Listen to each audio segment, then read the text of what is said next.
Okay, so then let's move to item 3A, which is to discuss and consider action to approve the August 1st, 2023 minutes. Do we have anything for that? Mr. Chairman, I have a small suggested correction.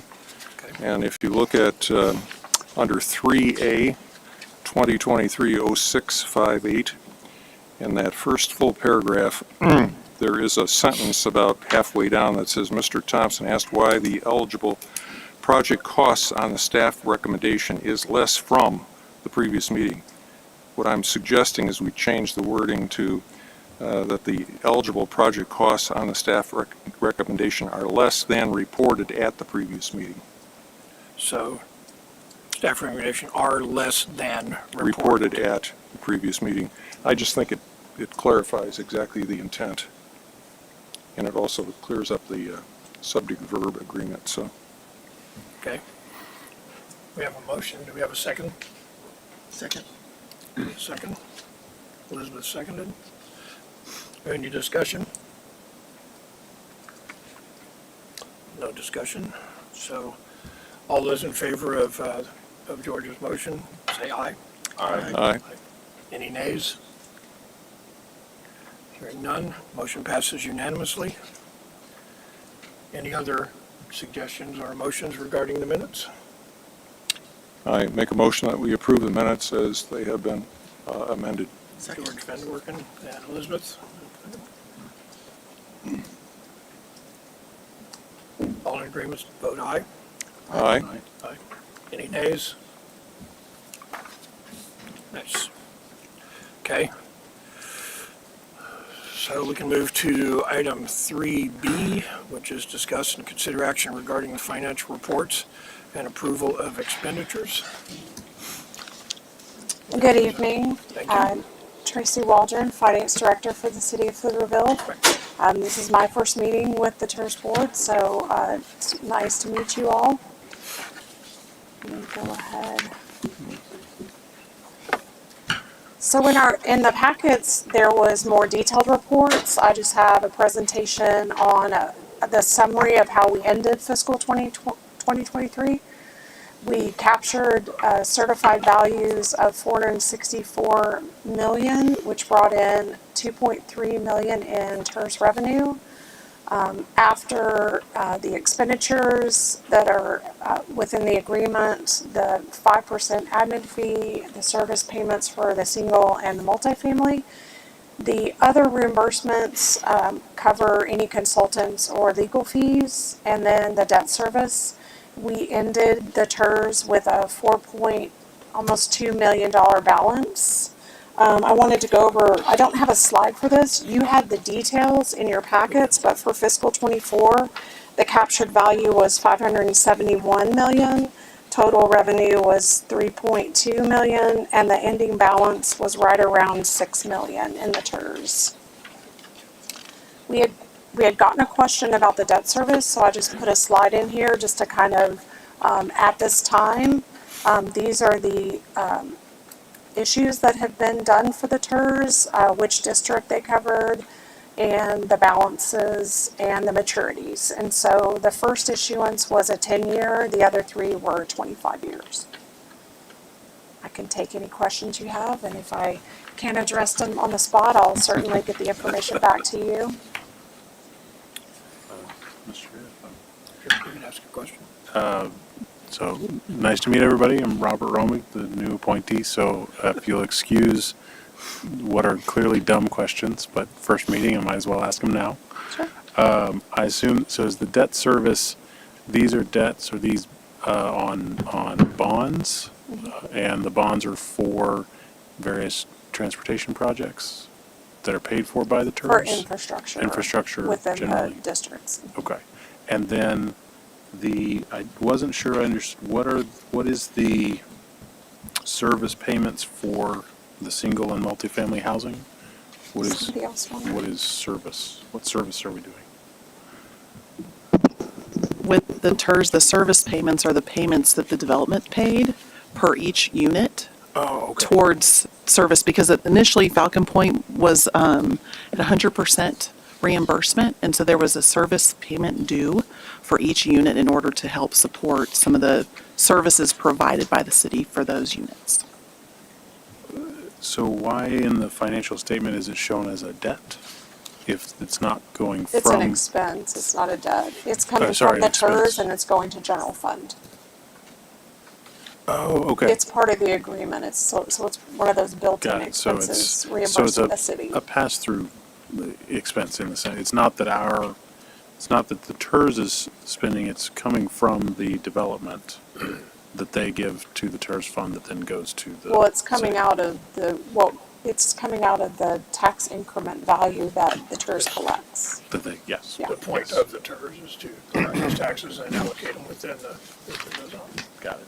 And so, Yeah, if I'm not mistaken, I think there's either $175 or $250 per residential unit, Unit. depending on the agreement. And I'm understanding that when those residential units are occupied, is that when then there's a fee that is paid to the city Yes, for expenses incurred by the city in connection with providing support for that development. Correct. Is that Yeah, I correct think so. understanding? Okay. Yeah, I'm new too, so I'm asking the same questions. Okay, I've done this one. Yeah, I know. They probably get tired of trying to train new people every year. Problem. Oh, they're happy to do it, I see. Thank you. I did notice there's a little bit of a rounding issue I calculated basically the fund balances from Falcon Point, Pecan, and Downtown Corridor.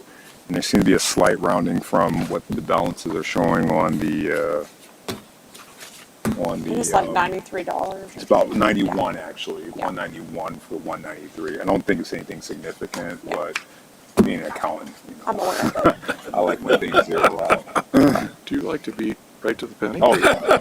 Oh, Good, good. That's good. But she knows about it, so. I did. So, but, and then I guess the biggest addition is just the downtown corridor that just started recently Correct. in the fourth quarter, and majority of that was just legal services. Yes. May I ask an educational question too? At maturity, let's just use the Falcon Point, the $460,000 one that matures in 2026. When that is completed or paid off, does that mean that the TERS capture goes away and it goes to the city entirely, or do we continue? You know, I guess I'm waiting, is there sunset on the TERS special? I'd probably defer to Yeah. Nina on this one. It's probably a good time to introduce Nina Megan. She's with Haas Hill and she functions as our TERS administrator. Oh, so she can answer those questions, yeah. Good evening, yes, and I can answer those questions. As Emily said, Nina Megan with Haas Hill and Associates. I've worked with the city of Pflugerville on their TERS for a number of years, helped expand it and helped administer it as well. So basically, in terms of when the TERS sunsets, this TERS has expiration date, so it does not mean because when the CO ends, the TERS does not end. Okay. So it's just that payment ends, it just frees you up to do other infrastructure projects. Within that same area? It's within the entire zone. Oh, okay. Yes, you can spend those dollars, even though we look at for development agreements and different things like that, we look at different areas because sometimes we want developers to get reimbursed for projects based on their increment, which is more of a policy decision, but dollars can legally be spent within the zone.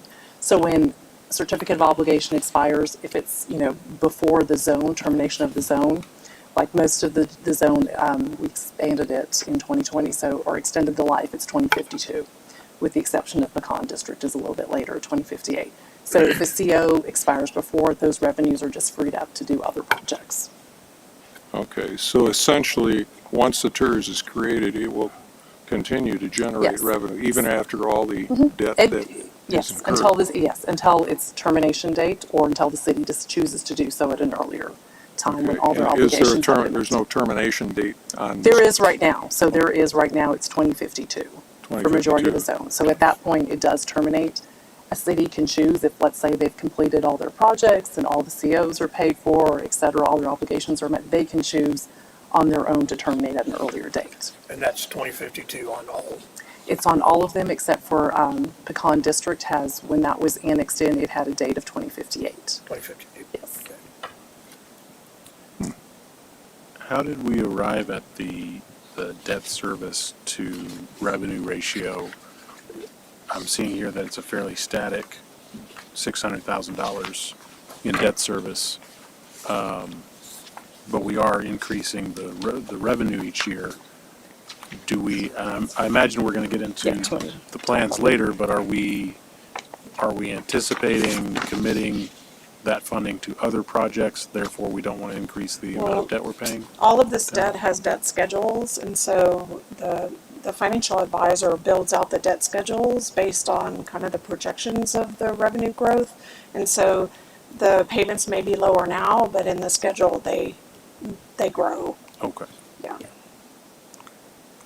Always good how to those- pay, how always those good to pay COs off were debt issued. earlier if you can, so. Yeah. Are there any other questions? I'm just noticing that everything looks great here. I was just looking at the estimated fund balances and appraised value increases for like the projected estimated balances. So we're projecting almost 11% increase from prior year. Is there any, is that based on like current information to where those projections are coming from, or how do we arrive at that? So what you're looking at is actual numbers, not projections. Okay, so that estimated that's- fund,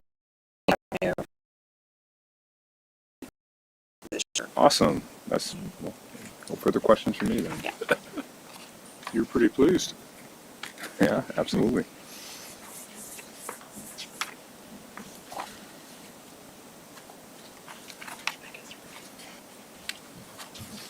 I don't have any more questions yet. Thank you.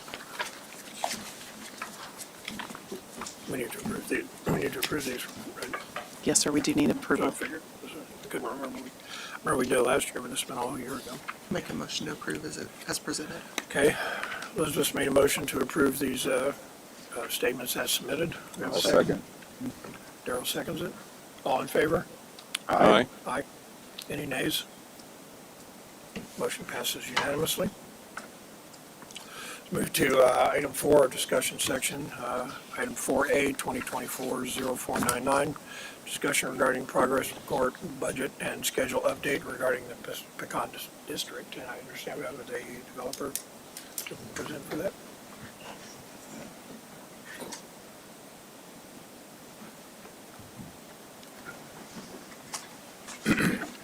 Microphone. Oh, okay, great. So I'll get your help if I need it. So, Mr. Chairman, board members, good evening. My name is Sid Galindo. I've been active with local development here in Pflugerville since before the Tirz was created a long time ago. And Robert, I'm reminded of the first time I ever sat in your place at a board over 20 years ago.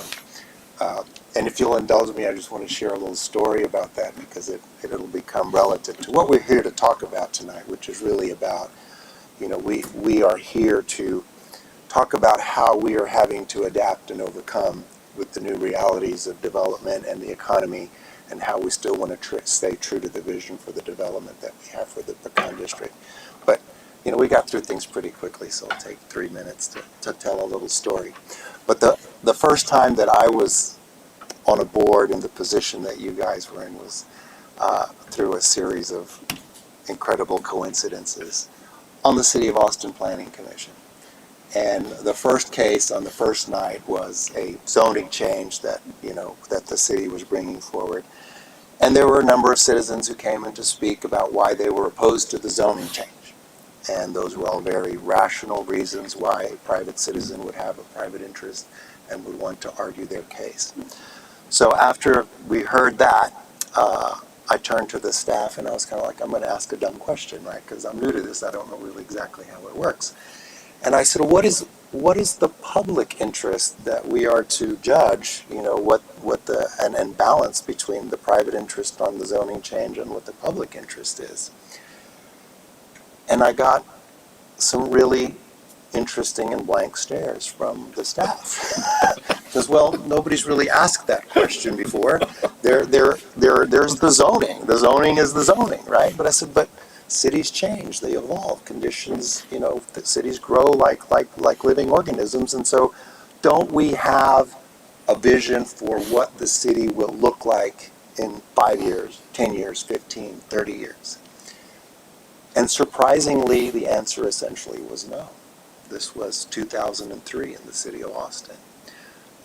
Fast forward 8 years to 2012, and we actually approved our first comprehensive plan for the city of Austin, which actually helped us in the decision-making process of how we would go about approaching zoning changes, because now we had a vision of what the city should be growing like, or how we thought the majority of the citizens wished for that to happen. So that's just a little anecdote to kind of make the point, right, that cities grow, they evolve. And our jobs as citizens and as developers and as members of the staff is to try to do the best job that we can in managing that growth in a positive way. So fast forward to Pflugerville, sometime around 2008 or so, and I came across this 45-acre piece of property on the western gateway of the city that for some reason hadn't been developed yet. And I was able to bring in my development partners, the Presidium Group, who are not these guys, they're way too young. I'm not sure they were born yet at that time. But we were able to put together a group that purchased the property. And the idea was that what we have here is an opportunity to do something on the western gateway of the city, the western side of the city. And this is important. Why? Because this was when SH 130 was being built, right? It didn't exist yet. Imagine Pflugerville before 130. That's the scenario we were in. But we knew that things were going east, right? This was going to be the new future of Pflugerville. And so there was this concern, which is a very real concern, that all the energy, all the economic development dollars were going to go to the east side, and the west side was going to kind of, I won't say suffer from that, but maybe be neglected in the sense, and we were creating in the long run potentially a situation where we're creating a part of town that is not thriving and a part of town that is thriving.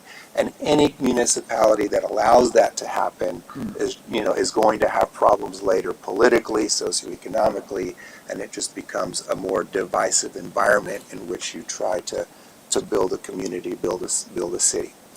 So the reason that we have this Tirz is because at that time, the leadership of the city council understood this and said, we want to create a Tirz so that the value that we create with this 45-acre development and other developments in the area, so that those future tax revenues stay on the west side and help to encourage the additional infrastructure that's going to need it, so that we can be equitable in the distribution of our economic development dollars and efforts in the city. So that's a little bit of the creation story, if you will, for at least this part of the Tirz. The Falcon Point Tirz had recently been created, and there was a big discussion as to whether we would create a second Tirz or we would just bring the Pecan District into the Falcon Point Tirz, and actually Nina and her team were instrumental in helping us navigate that and get to this agreement that we would just have one Tirz board with essentially two functioning funds, right? All right, so that's where we were, and we had, as part of this Tirz, of course, we developed a beautiful plan for a mixed-use plan of what we would have essentially a town center for the 45 acres, mixed-use, residential, office, a lot of investment in public space, in creating the living room, the outdoor living room for the community, or at least for the west side, as we envisioned it and thought about it. And we were able to get through the first phase of development. We got the Presidium at Pecan, which probably all of you have seen, 272 units of residential that did very well. It leased up in record time. And then something else happened, and that was COVID, right? And COVID has just really turned the world, well, at the time it turned the world upside down for office development. But post-COVID, what we're seeing is the results in the interest rates, and that, the economy is still in turmoil. And so it's been very difficult to be able to demonstrate that projects that would pencil before will pencil now with new interest rate costs and the other conditions that we're seeing. So the team at Presidium has been, we never gave up, right? We've continuing to work and see what can we do to still get the essential bones of the project that we originally envisioned and the public benefits of that project on the ground. And that's what we're here to talk about today.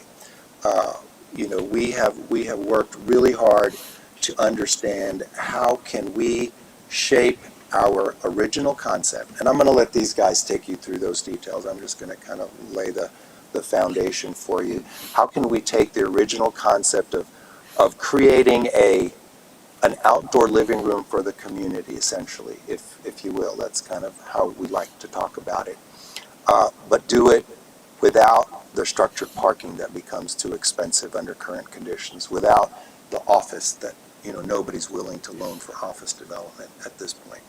So how do we do that? Can we come up with a plan that would still be financially feasible, and that we can work together with the community, with the Tirz and other sources in the community that might have an interest in getting this done. So with that, I've got a few slides I wanted to share with you, and do I just, which button do you want? Okay, great.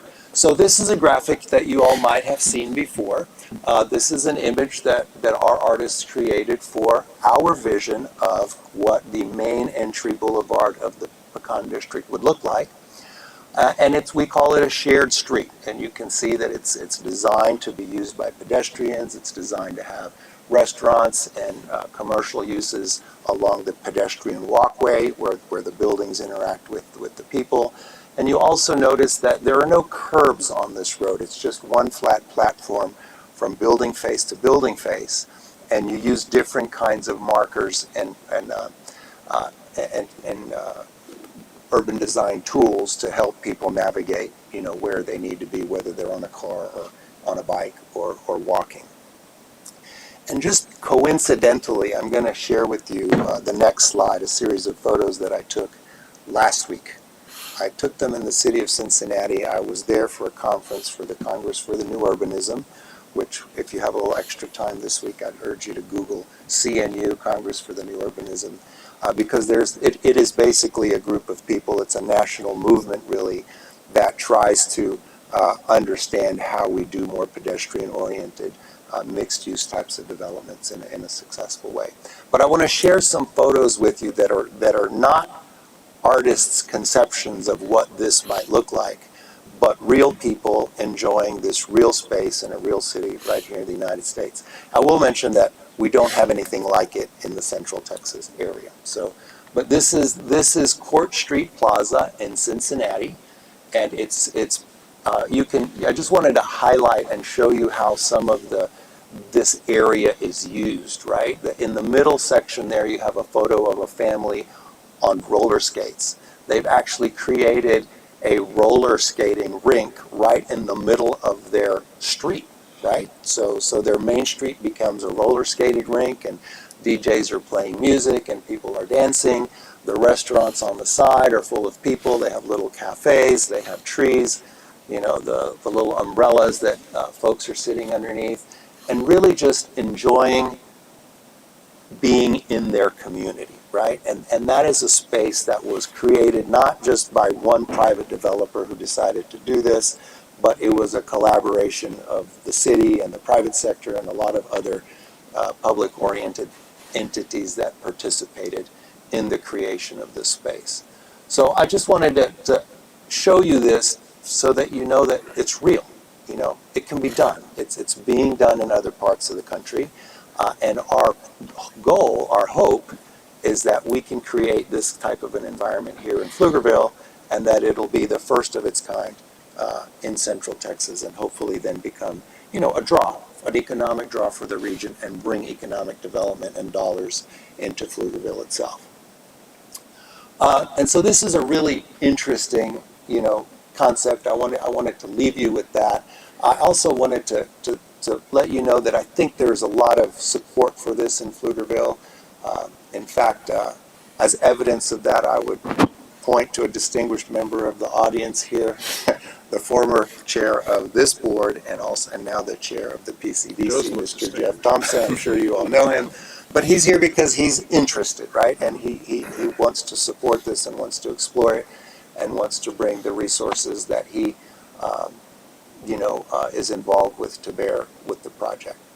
So with that introduction of kind of why we're here and what we want to bring to you, I'm going to hand it over to the younger and smarter guys and let them kind of take you through our thinking of how our project evolved to where we are now and what we're proposing that we want to bring the community to rally around so we can try to get it done. So there you go. Thanks. Go ahead and introduce yourself because I forgot. I'm sorry, guys. Yeah, I'm Kinley Reed. I'm with Presidium Real Estate on our mixed-use master plan side. So part of the plan that we've created is something that we've sort of done internally with Presidium's resources. My background's in urban planning and landscape architecture, so I've been working in that realm for the last decade here in Central Texas.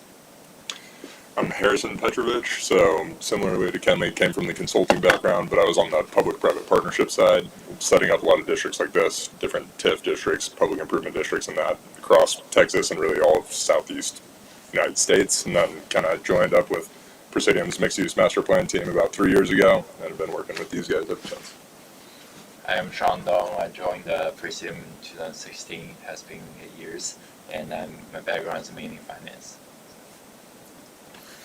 So what I'll do is I'm going to walk through the original plan first and maybe give some background and context of how it's set up from a framework about the current proposal that we have to shift some of the uses, shift the way that we're approaching density, and talk about the living room that Sid mentioned and bringing this vision to life at Pecan District. I think I'm going to hit the right button. I'm going to hit 2 buttons, so don't look at that one just yet. So this is the existing master plan as it exists at the Pecan District. So that north-south central street that pokes through is the Festival Street, the Court Plaza Street, the living room, proposed public realm experience that we're talking about today. The dashed line that you see outlines the infrastructure allotment, the streets, the roads, and all the utilities that would go in with the proposal. So when I flip back to the previous slide and talk about what we're showing today, that dashed line will make a lot more sense.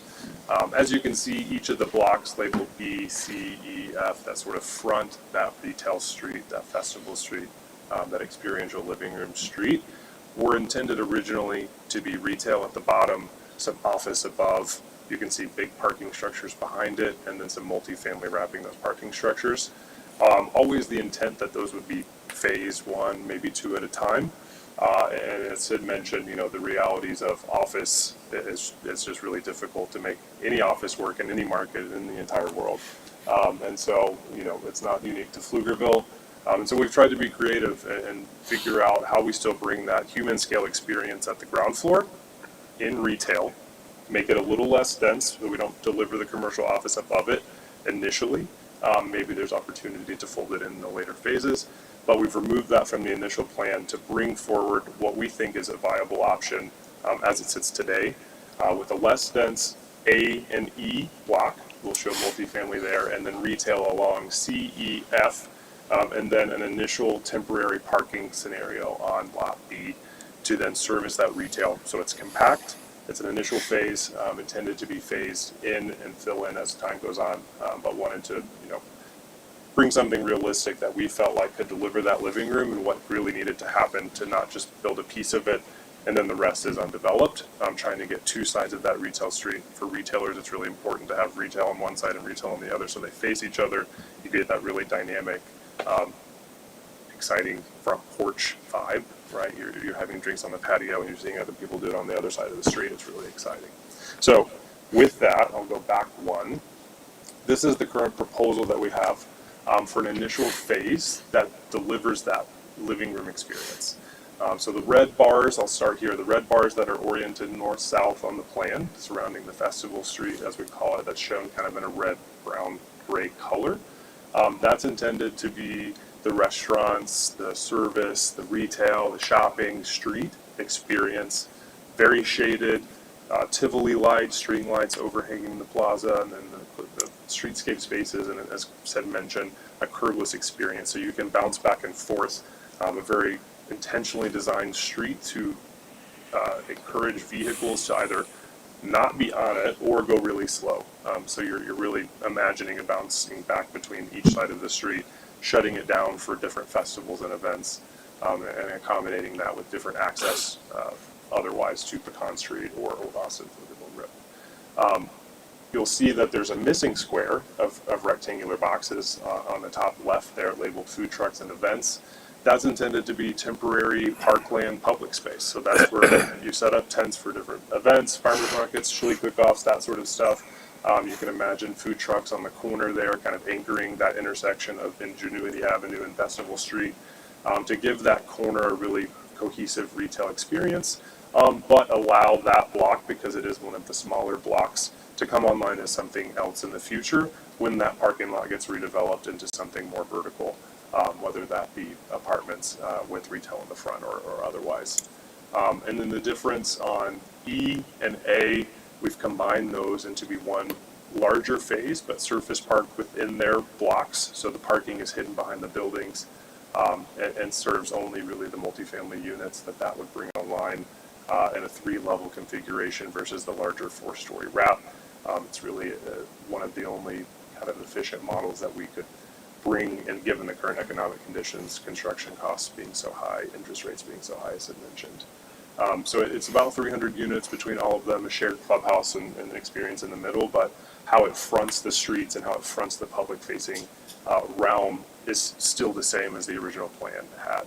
You've got really walkable streets, shaded streets, and intentionally designed streets that are meant for humans and not buildings. And so overall, that's kind of the initial proposal and the swap from the original plan to the current plan. And we'll pause there because I've said a lot of technical, fun, landscapey jargon, and happy to answer if there are any questions about the plan.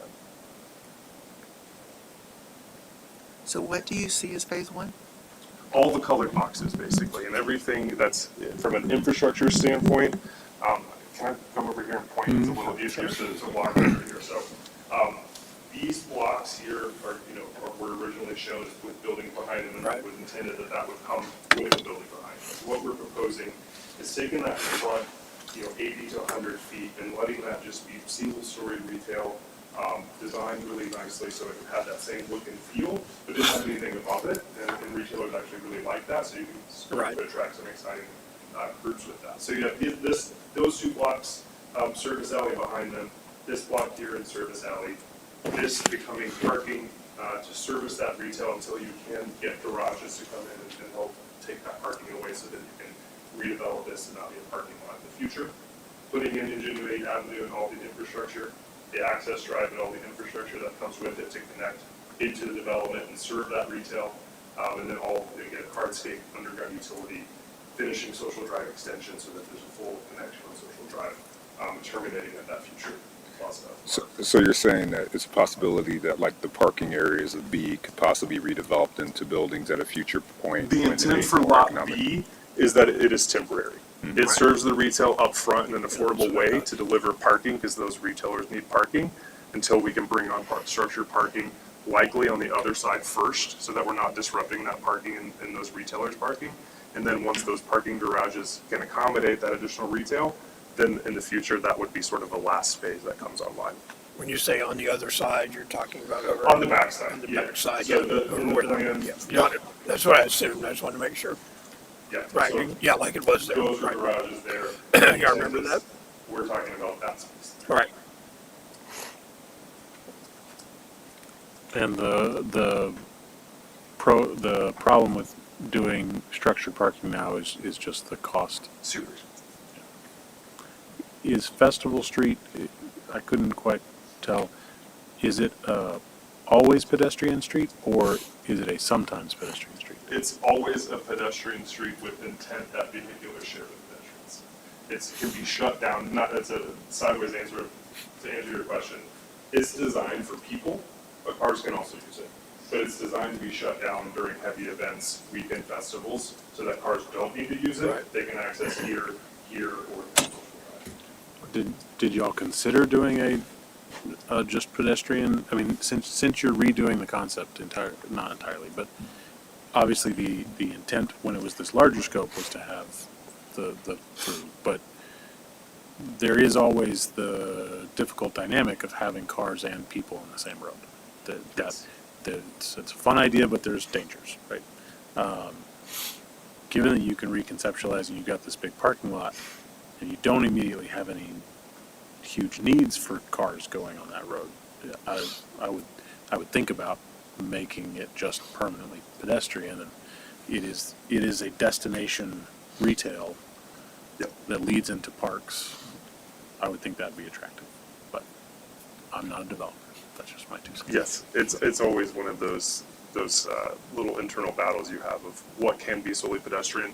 I think when you isolate the Festival Street in the previous concept, it would be great to see that as all pedestrian, but when you zoom out, everything sort of in green and shown in that hashed paving pattern similar to what Festival Street is shown. The plan dedicates parks, streets, corner pocket plazas. There's a lot of public realm experience that is intended to happen as this continues to build out, not just the street. So that's how I would sort of phrase that. You know, the whole development was centered around pedestrian connectivity, cross-contamination of like bringing people in from the neighborhood. It's not the development serving the development, right? So there's a lot of outwardly facing park space.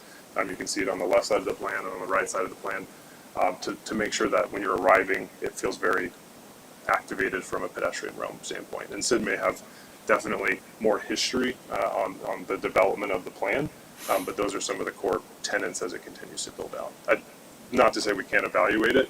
I think when you look at almost everyone arriving to that parking lot coming from a car and needing to get there via a vehicle, it becomes a little tricky to think about access, especially on heavy traffic days.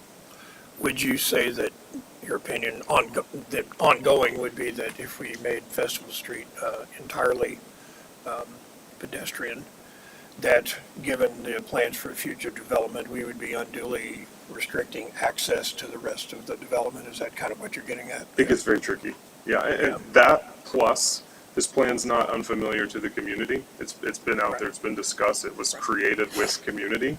And so what we're trying to do is keep everything intact except the stuff on the private side, because that's what we can control and be able to deliver at this point in time. And so again, the less density, but still being able to deliver that public realm that we've been talking about. Okay. In the original plan, A and E, were they, were A and E residential? E was residential. It was flexible. I think there was originally the idea for it being a hotel. And that doesn't mean that a hotel couldn't go in another use. I think the idea of having a mix of uses is still the full intent of the master plan. So the new plan looks like it's going to be you're proposing residential. A and E would be residential, yes. Because that lot, from a lot size standpoint, doesn't accommodate a lot. It's kind of hard to build it as an isolated thing. So combining A and E, because we have to decrease the density, we're surface parking it, that just takes up more space inherently. It made sense to go ahead and capture that in the interim. So A and E could come online at the same time as one larger cohesive development. Makes sense. How does this change, does it change the amount of Tirz funds from the original proposal? They don't let me talk about the numbers, so I'll pass that to Harrison. Back to the finance guy. So I think it would change kind of, immediate Tirz revenues from this next phase, but the, previous master plan just isn't feasible in today's market. So it would be basically, the revenues we could get from this are less than the original plan, but more than anything else that we could do in today's world. Sure, I meant it looked like expenses. Oh, the expenses. So either way, we've identified about $20 million of infrastructure that we need to put in with this next phase. So about $15 million of that is just essential backbone infrastructure, roadways, utilities, streetscape, that sort of thing. And then $5 million of that is dedicated to kind of landscape and hardscape amenity upgrades for Festival Street to really make it that walkable place that we want to deliver. So that total $20 million, we're identifying $5 million from the Tirz to cover that kind of additional upgrade of the Festival Street. And our ask to the Tirz is kind of just to work with you guys to identify ways that we could work on a bond issuance or an advance of funds to help us fund that upgrade to Festival Street here. How does this impact the schedule year to year of how those funds are used? So Is it more front end, more back end? Tell me. I think it's just grabbing a little more funds up front, just because we have less density, right? We'll be able to contribute a little less just inherently on land value. And you have to make changes, and changes cost money. Exactly, right. So our developer contribution shown there is net of us, paying for these pre-development costs and designing this project. So it's not like we're only contributing the $2.5 million. There's about another, $2 million, I would call it, of pre-development expenses that pay off on existing land and things of that nature. What was the proposed TERS fund of the original one? Overall, The original proposal? 42 million. I mean, total there was like 45 million-ish, but for over the next however many years. And right now, as Harrison mentioned, we do need some help. Like even, as you know, today's market, probably no deals pencils. In there's like JL, like the broker report, saying there's 20,000 units delivered 2024, project to be like say 16,000 units to deliver 2025, and all of a sudden into the 2026 there will only be like 3,600 units to be delivered, which means like nobody are able to capitalize deals right now. And we cut land proceeds in half in other deals. We cut our developer fees, but it's still hard to find the LP equity who is willing to do the project with us. So that's why we do need some help from you guys. But you're increasing your revenue by increasing apartments, like multifamily. The TERS Right. revenue. Well, your revenue, you're increasing your The revenue. previous plan actually had more units than this phase, and it had an office building Well, then what's the additionally. need for the PUD amendment then? The PUD amendment, it's essentially, we just won't be able to deliver that office building that was attached to the family building in the previous plan. Would ask of getting to 50,000 minimum square feet of commercial prior to unlocking more multifamily units to deliver. So we're still trying to meet that intent, deliver around 50,000 square feet of commercial, just not in one office building, just in the form of retail buildings instead. Yeah, and I do want to address the revenue question really quick. So these days we are like deals that are capitalized at around like 6.75 to 7% in total. They measure it by return on cost, which is like net operating income divided by total project cost. But meanwhile, we have those debts, the price that SOFR is a benchmark interest rate plus 320 to 350. And SOFR today is at around 5. So our loan, the cost of loan, construction loan is around 8.5, if not higher. And the project yield is only 7%. So we're not making much money at all. And we kind of view this as a loss leader so that we can unlock the district. So. For now, but the interest rate projections are not going to stay here. Yeah, That's the hope.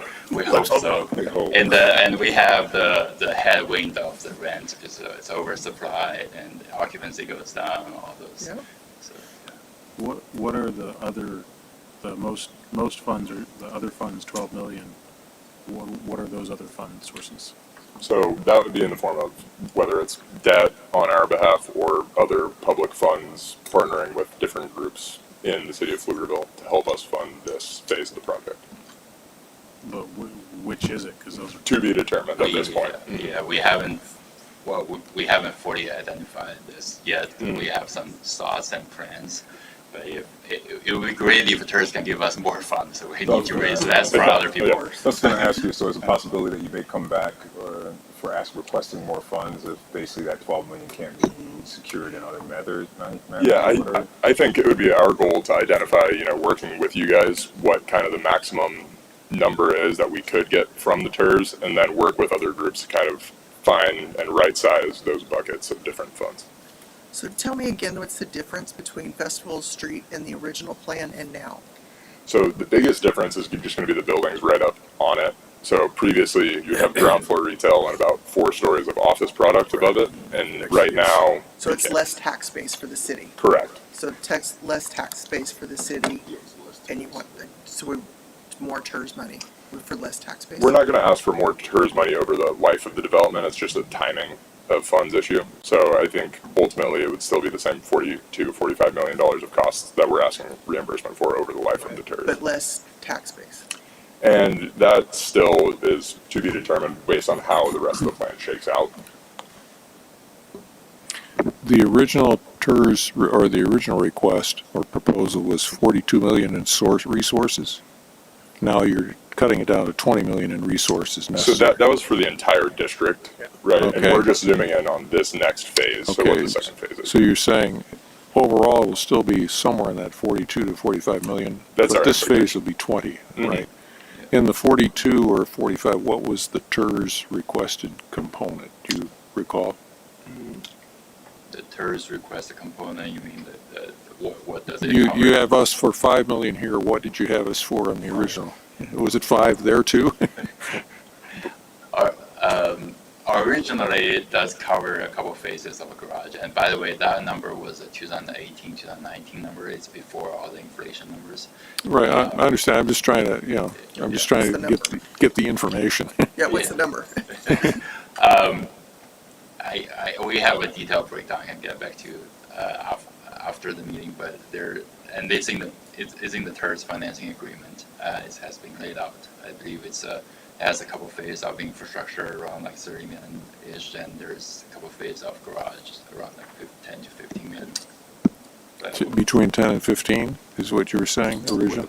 With parking garage, That's what it's- looking at a $45 million total. yeah, Yep, if you take out the parking garage, it's probably, but I need to get back to you on. Oh, okay. I want to be accurate.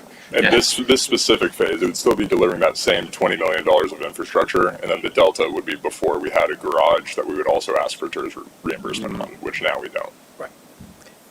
Mr. Chair, if I might add a few comments.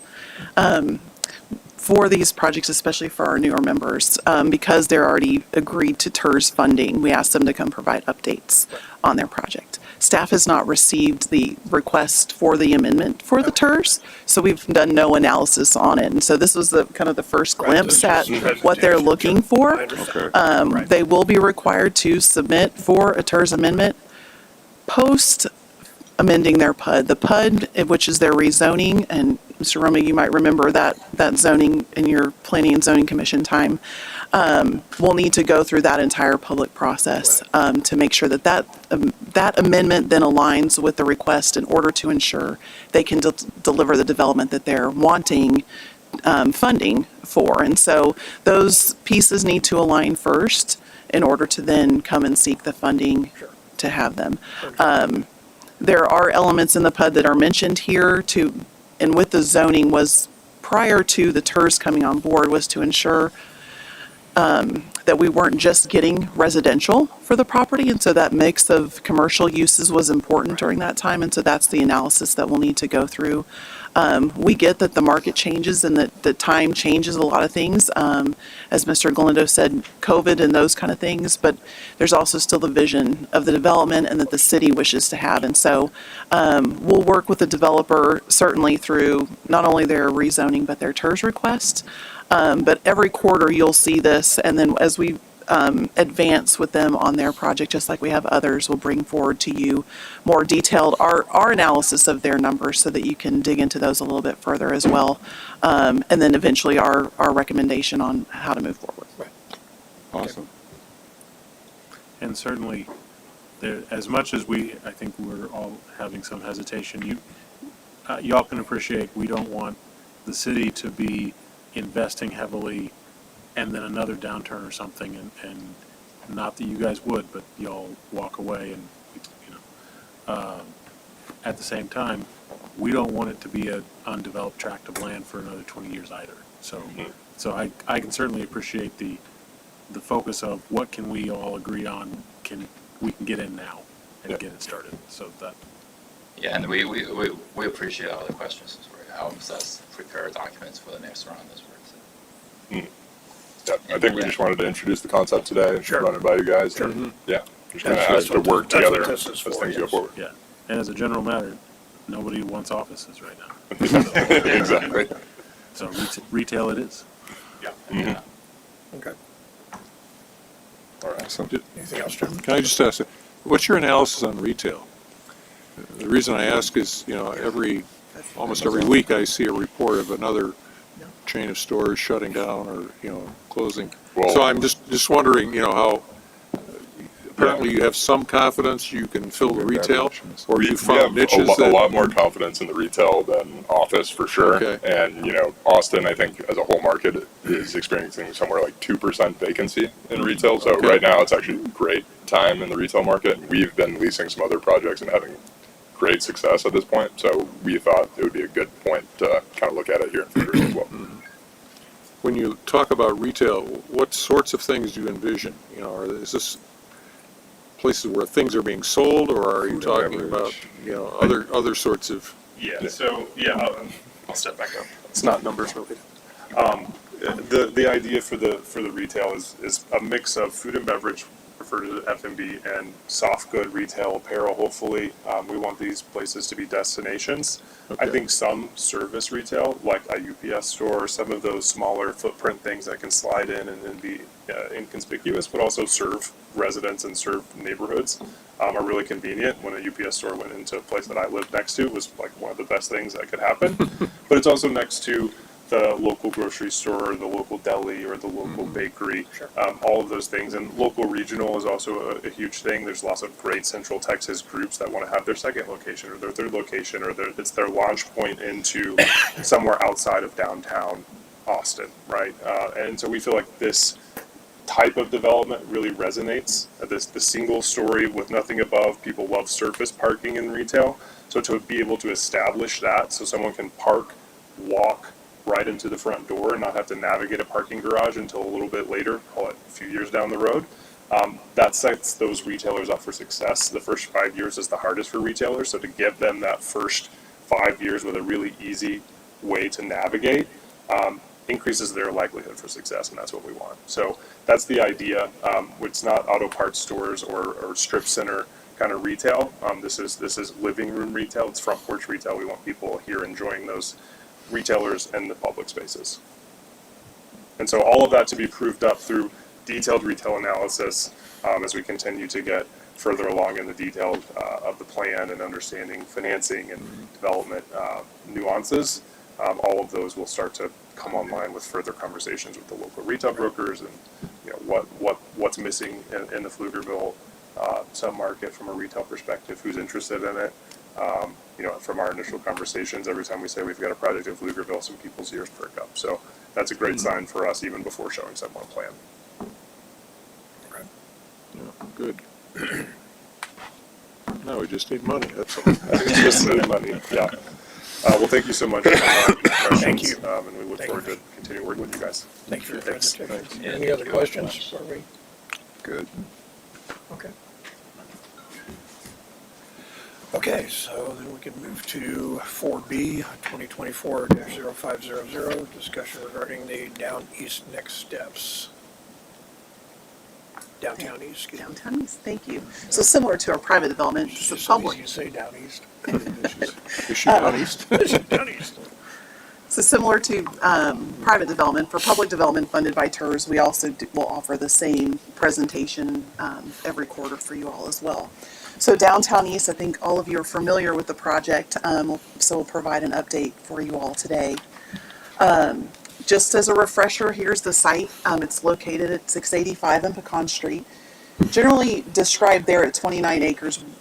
You'll see in the next couple of weeks notices and public hearings for the rezoning of the property, which describes the property as 32 acres, and that's because that rezoning also incorporates the trail and greenbelt along that southern boundary. And so just to make sure if you see something, and we've used 29 acres quite a bit, but that is the inclusion of that additional land.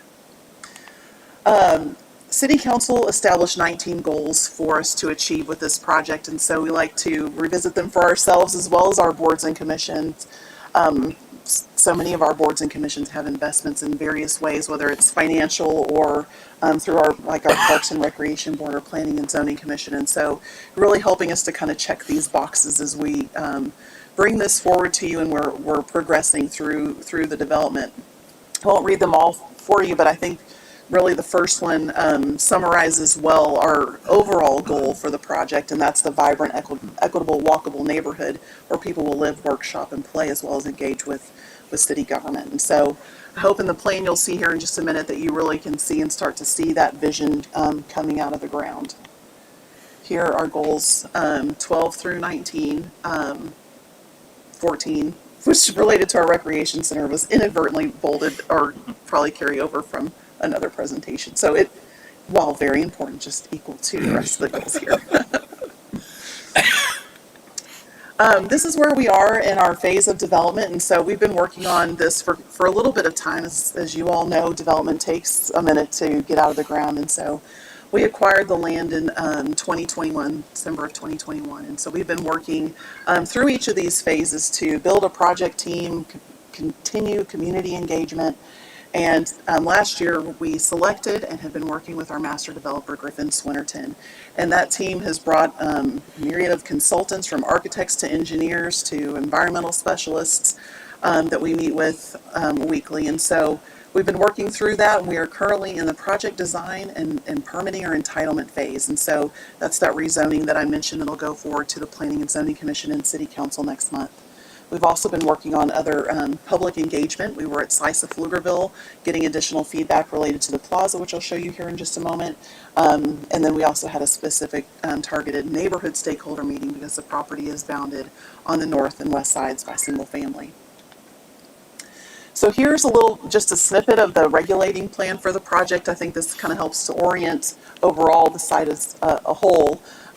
This project's being done in two phases. Phase 1 will include the Recreation Center, which is there shown as number 4, and City Hall, number 2, and the Civic Plaza, as well as the infrastructure to support those, and some additional retail, which will be located within our Recreation Center. The Rec Center will be an incredibly unique opportunity. Ms. Montoya is on our steering committee, and I think it's really going to be a vibrant place, and one of the really unique features is that we know of no other rec center that incorporates retail on the first floor. And so we really think that's a unique element that will drive additional patrons to the Downtown East project. Here's really what the illustrative plan of what Phase 1 looks like, and you can see City Hall and the Rec Center there located in blue.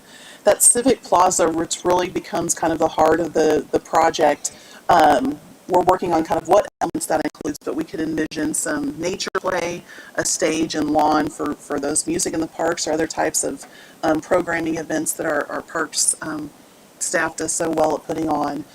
You'll see there, which is called D Street, and interestingly enough, and I didn't recognize that the conversation would go with our previous item so much about a pedestrian street. But D Street is that. It is a pedestrian street. And you see that located just to the west of the Civic Plaza there between Parcel 5 and the Civic Plaza. And so that's really intended to invite pedestrians to move throughout the development. It will be set with infrastructure to support food trucks and other types of programming that we might have on the daily or during those bigger events like Slice of Pflugerville. And so you see that there, that's part of Phase 1.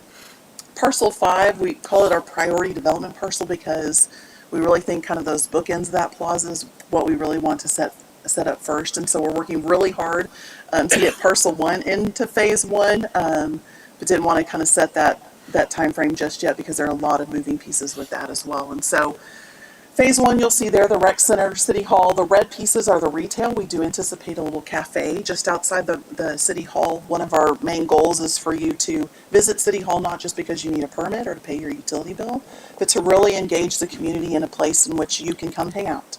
And so we think that does a really beautiful job, and our architects are putting that plan together beautifully, and I hope that we'll be able to share more of that with you at your next meeting.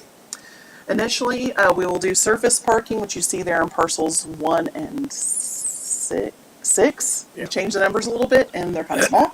Parcels 1 and 6 will initially be surface parking to support the staff and patrons of Downtown East within Phase 1, and then those lots will eventually change into additional development. So that's what is Phase 2.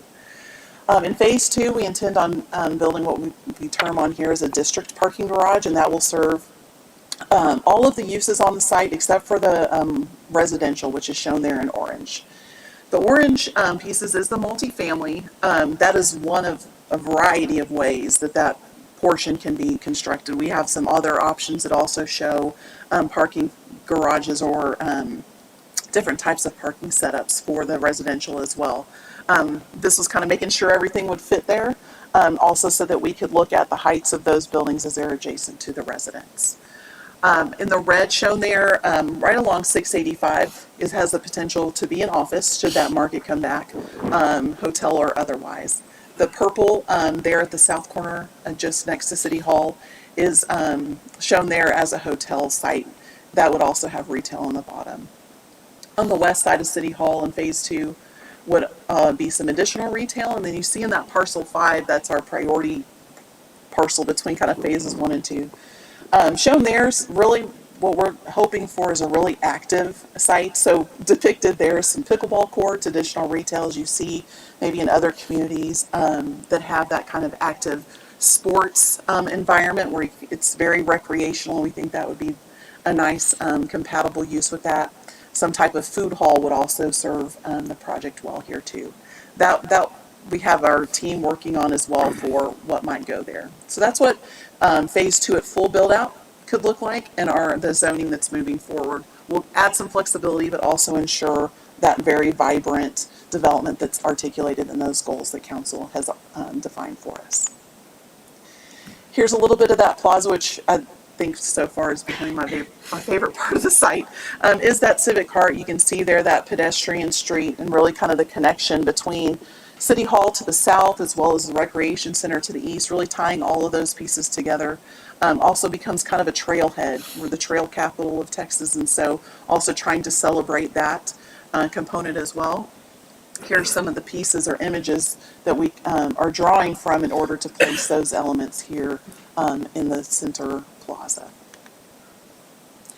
So with that, we are moving through the entitlement process, and so that will go through Planning and Zoning Commission and City Council in June. Through that, we then will move towards permitting and intend to be out of the ground or dirt moving by December of this year.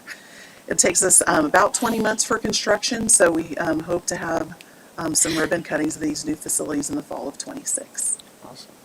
Can you go back to the Phase 2? Sure. So on this area between parcel 4 and parcel 7, excuse me, north of D Street, is that just a green area, or what is that intended to be anything other than just trees? The tree between 6 and 7? No, yeah, between 6 and 7, sorry. Yes, that's intended as, the idea was, and you can kind of see the trail system kind of Right. wraps around, was to also offer some of that pedestrian connection so you didn't have to walk all the way around Okay. the site to get to the plaza, but it also provides a nice view corridor to that pedestrian street. Okay.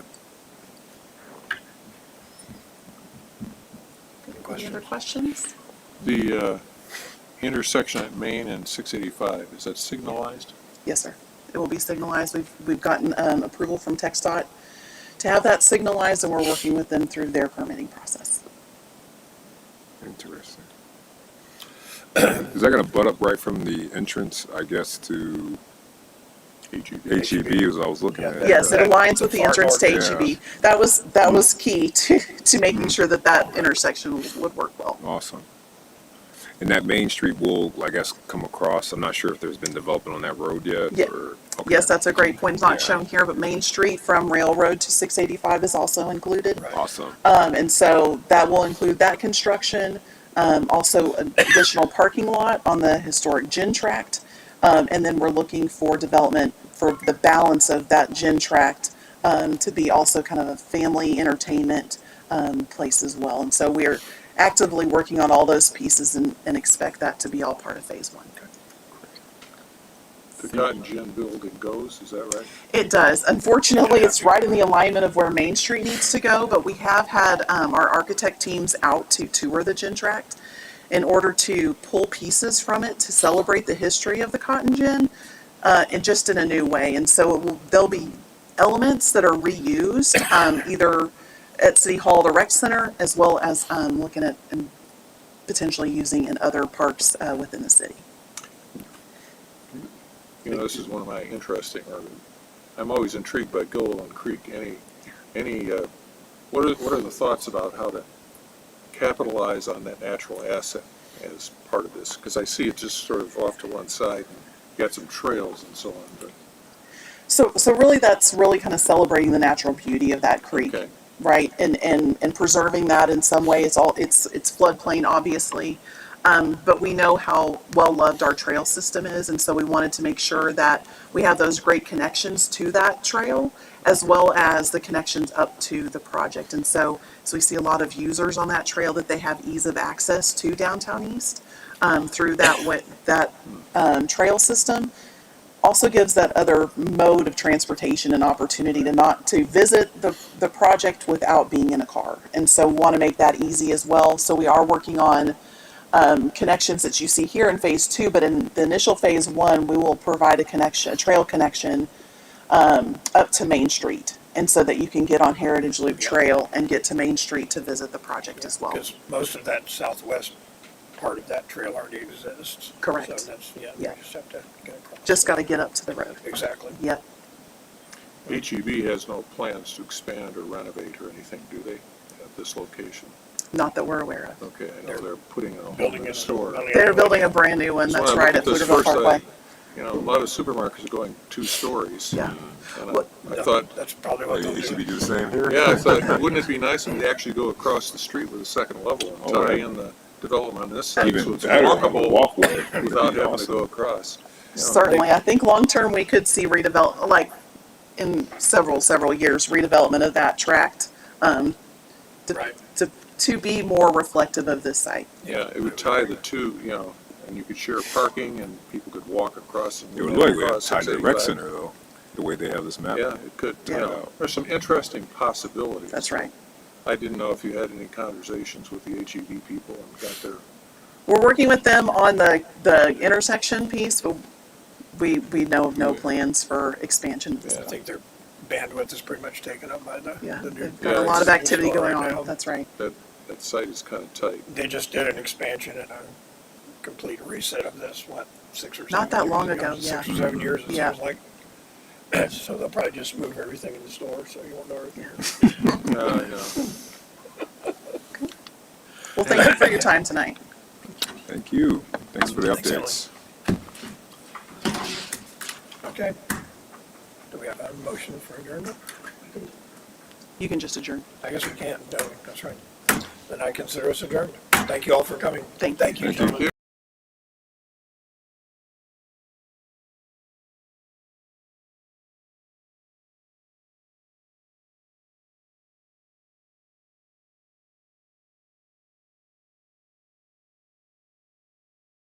in our easy-to-manage web-based user interface.